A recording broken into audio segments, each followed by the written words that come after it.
So I realized that if you live long enough, you discover that something in your life is bigger than you. And how do you come to know that?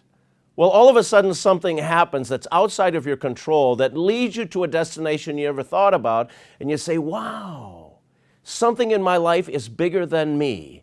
And I call that divine intention.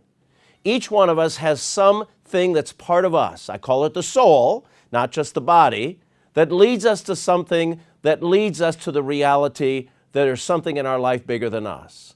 And if we live the reality of that, if we truly believe in that, we discover there's a divine intention for our lives. There's something out there that's drawing something to us that we need to engage at a deeper level so we really can follow the path to what I call opportunity.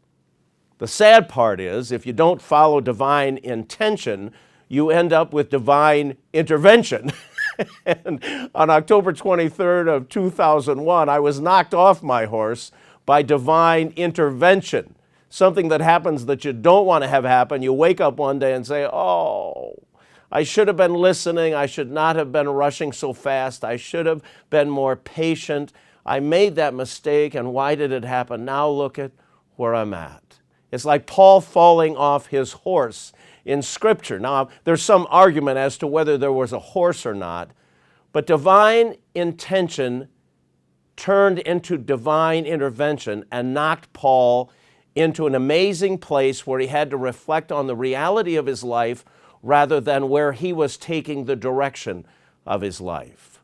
And so each one of us take a long, hard look at what's happening in front of us that we have nothing to do with, the opportunities that come to us that perhaps we should engage, that are part of the gift we receive for the faith and hope that we have in our life to wake us up to His call, not our demand and desire for what we want it to be, or you end up in divine intervention.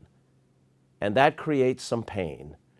But it does wake us up to the reality that no matter what goes wrong, there is still good in the wake-up call.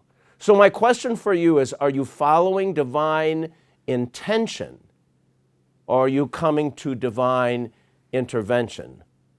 Think about it.